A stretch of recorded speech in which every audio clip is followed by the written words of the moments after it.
Reflective water shimmers, the bank is lined with trees. Text, Fremont Weir Adult Fish Passage Project, map shows it is north of Sacramento and the Yola Bypass stretches north and south.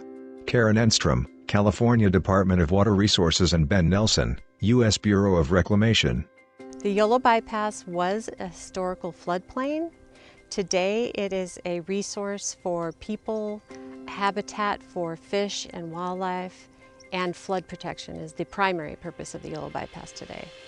It's 59,000 acres. It's a pretty large piece of land. It's 40 miles long, about 3 miles wide on average. It collects probably 80% of the floodwaters and diverts them into the bypass, protecting the city of Sacramento and the surrounding areas.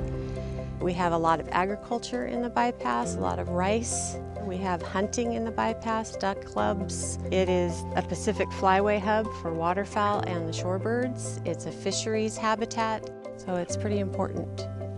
The Yola Bypass is not only a prominent element of the Sacramento area flood control system, it's an important fish migration corridor. The Fremont Weir allows for high flows from the Sacramento River onto the bypass, which occurs in about 1 out of 2 or 3 years.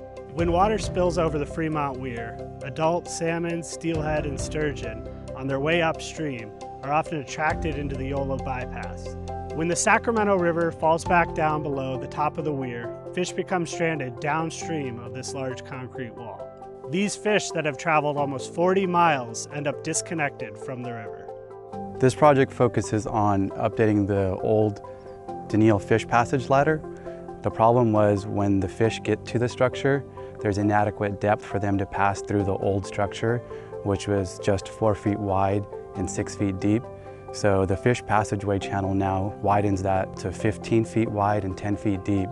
The whole system's automated, and once the water levels get high enough to overflow Fremont Weir, the gate is triggered to open and allow fish to return back to the Sacramento River.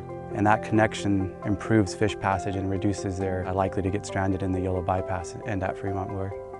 From a fish's perspective, when Yola Bypass floods, the bypass is the river. So a fish coming up the bypass when it's flooding is moving up towards its spawning grounds. But as the river starts to drop and the water drops below the crest of that weir, suddenly that water turns off. And where all the fish would have been attracted up the Yola Bypass towards Fremont Weir, suddenly they're stuck. And we needed a way to keep enough water moving through that weir to allow the fish back to the river, to attract them to that place and put them back where we want them, instead of having them stray into drainage canals and die. And losing an adult winter run, a fish that's on the brink of extinction, is unbearable. This is a fish that has made it out to the ocean. It's almost back. It's almost there to reproduce, to have 5,000 eggs in the gravel, and we're losing it because it is attracted to ag flow.